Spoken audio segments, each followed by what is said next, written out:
include refining. Imagine if today those refineries that we privatize were working almost like 15, 18 years ago.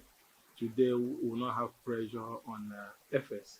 We will not have the PMS supply challenges today. So you saw the future and you work towards building that future. So any reasonable Nigerian will always say, thank you for what you did.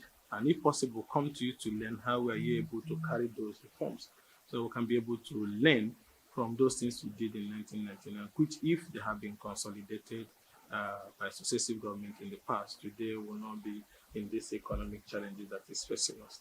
So we'll start by saying thank you for what you have done for our country, and also to let you know that these lawmakers here today are passionate and have confidence that Nigeria can still work.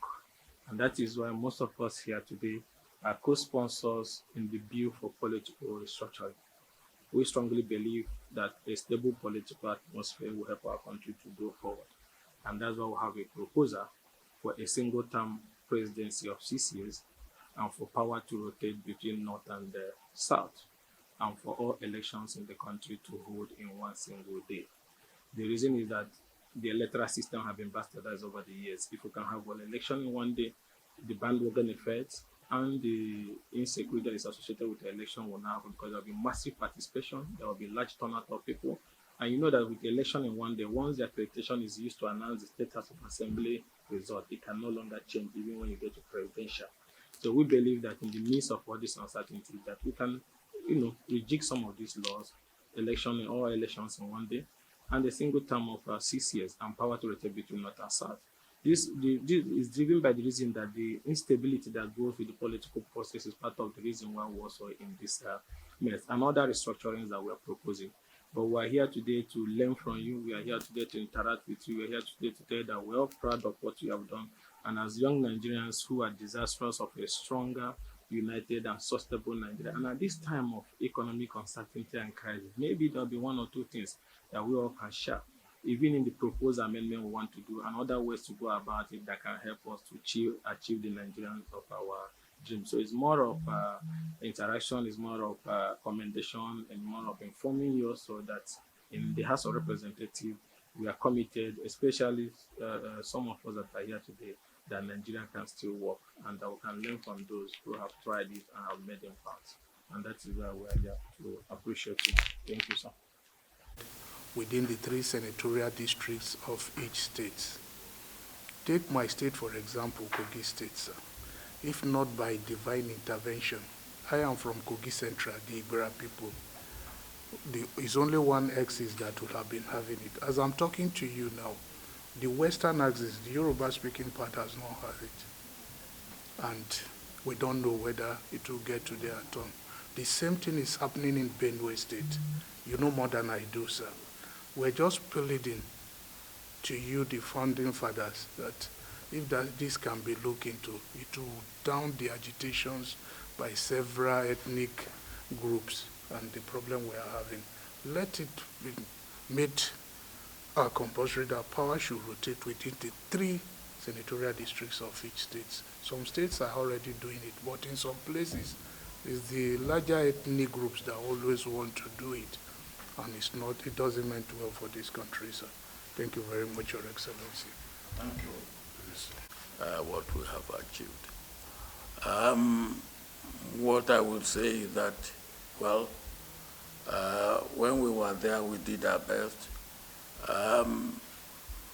But like you rightly said, how I wish that the foundation we made, they continue to build on it, even if not as fast. But what seemed to have happened is that some of the blocks we have put in place have been removed.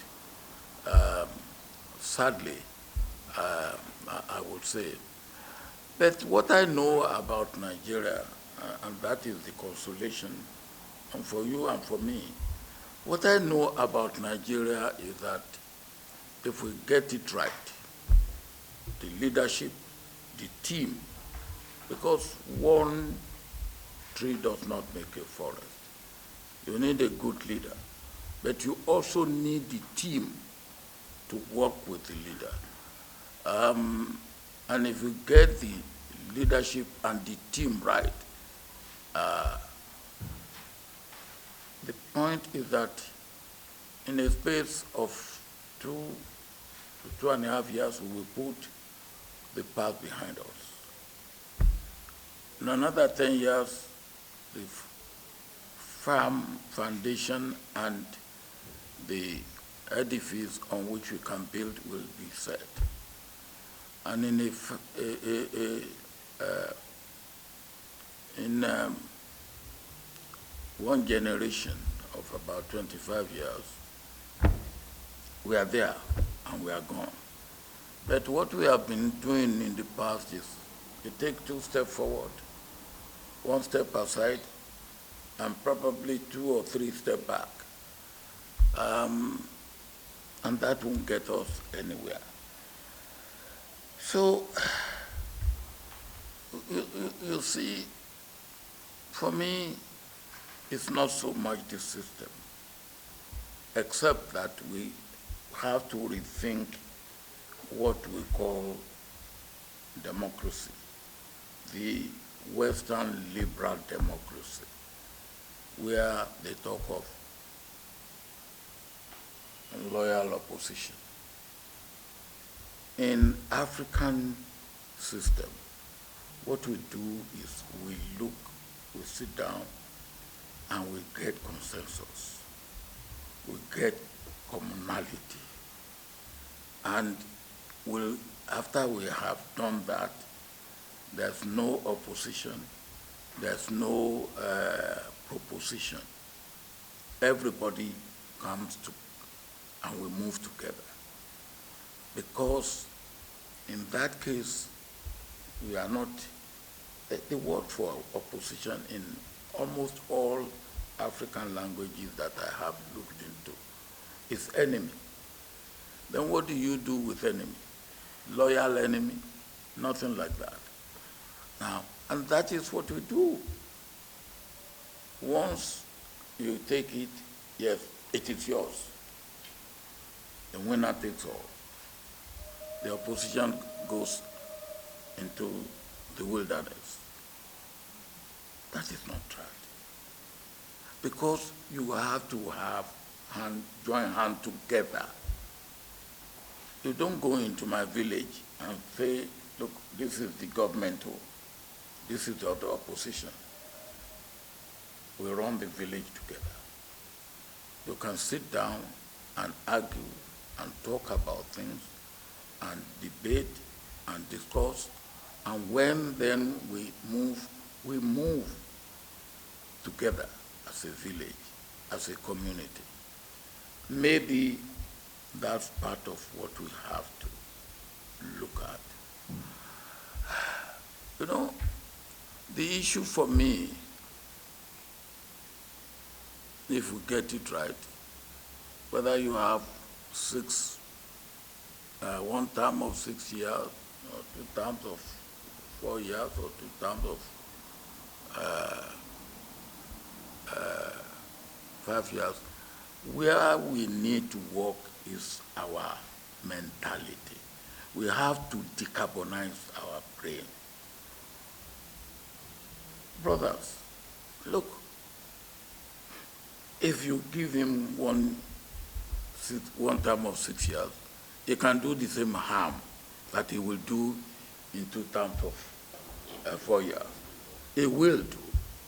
The only thing is that, well, he will do what he will do over the period of 6 years, whereas over the period of 4 years, if he's not doing well, and the system is working, you have an INEC you can trust, you have a system that you can trust, then you will do 4 years and he's not doing well, you vote him out. The point is that, can you vote him out? Our experience has shown that once it's in, you may not be able to vote him out. So we are now looking at, okay, maybe he comes in and do 6 years, you won't have to vote him out or vote him in. but then the harm that can be done in 6 years. I will say I am open to whatever you come up with, but that to me is not our main problem. Our main problem is ourselves. And until we take care of ourselves, it doesn't matter. We may have one term of 4 years, one term of 6 years, one term of 7 years. If it's the same people and the same mentality and the same way we do things, it won't change. So our beginning is ourselves, to my mind. Yes, system, yes, democracy. We have to rethink democracy. We have to rethink the form of government. What is the character of the people that are in government?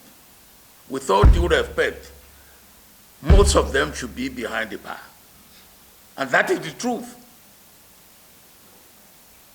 Most of them should be behind the bar. Some should even be in the gallows. Now, if these are the people that are ruling us, then what do you expect? It doesn't matter whether you make, whatever you make it will not. So the point is that the character of the people that are coming to government, their attributes, the sort of people, who are they? Look, in my own part of the world, even when you want to give a daughter for marriage, you say, hey, look at the background. What is the pedigree?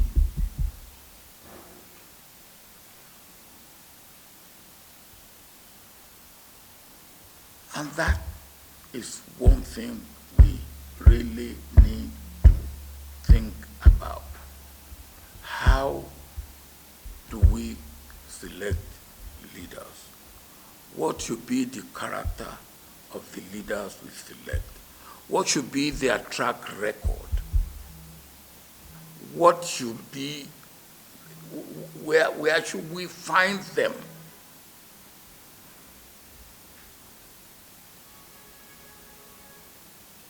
Are they role models? And I think that's what is the first thing we have to think about. Because it doesn't matter whether you make it one term of 6 years, 2 terms of 5 years, 2 terms of 4 years, 2 terms of 3 years. The same people, the same way of doing things, we are going to get out of it. So maybe if we look at what should be the criteria for picking and way of doing it, we have, for instance, something in our constitution called federal character. Has federal character pointed out or taken up any government in this country that, look, what you have put together is not federal character enough? Have they done? And then have we got federal character in all the cases that we have had? And yet we have a federal character commission which is constitutional. So, what are we talking about?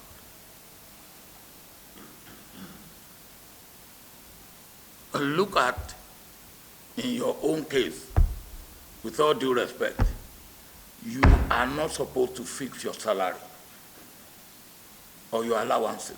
It's supposed to be done by the revenue mobilization and what? Okay. But you decide what you pay yourself, the allowances that you give yourself, newspaper allowances, pound allowances, sheeting allowances, you give yourself all sorts of things, with all due respect, and you know it's not right. It is not right. It is not right for me to be the one to determine what I pay myself. It's immoral. And then you are doing it. The Senate is doing it. And you beat your chest. And in some cases, even the executive give you what you are not entitled to. You all got 200 million naira. Even when the man is stolen, they will say, now he alone go steal, leave him.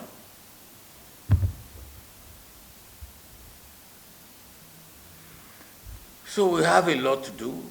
For me, I will again thank you for coming.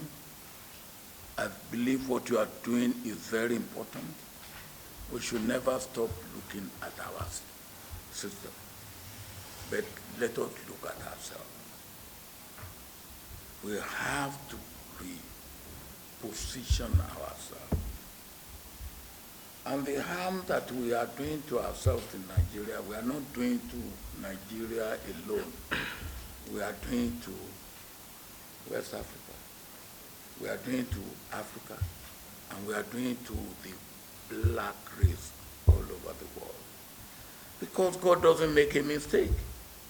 We have the largest concentration of black people in the world in this small land area called Nigeria. And if the black man will make it, it has to be Nigeria leading the black man for making it. To the extent that we are not making it, we are disappointing ourselves. We are disappointing our region of West Africa. We are disappointing our continent of Africa. And we are disappointing the black man everywhere in the world. They look up to us. If God has put the largest concentration of black men here, God expects something better than what we are doing. So I'm all with you, but let us to go about it the right way. The right way meaning let us look at ourselves. It can't go on the way it's going on. And the youth, whatever we may say to them or do to them, what they are demanding is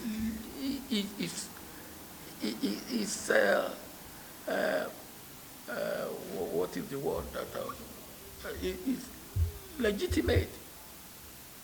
As I said, you are what you are today because you are a Nigerian. I am what I am today because I'm a Nigerian. So why should they be Nigerian and be languishing in poverty? Why? And then they make demand for that. And we are not listening to them. They make demand for that. And we are treating it with levity.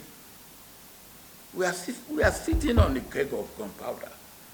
They are frustrated, they are desperate, they are angry, they are hungry, they are unemployed, they are in abject poverty. What do we expect? Those boys and girls that have tried to go over the Sahara and go over the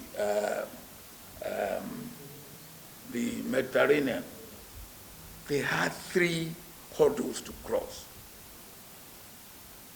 The Sahara, the ill treatment in the Mediterranean country on this side, whether it's Algeria or Libya or wherever, they go through hell. Then the Mediterranean. Then when they landed on the other side. Some of them came here. I listened to them and I was weeping. Now, why should they go through that? Because what you and I have not given them the attention that they deserve. And that's it. So I am here with you, and I will be here with you, but let us get it right, and let us do it right. Thank you very much.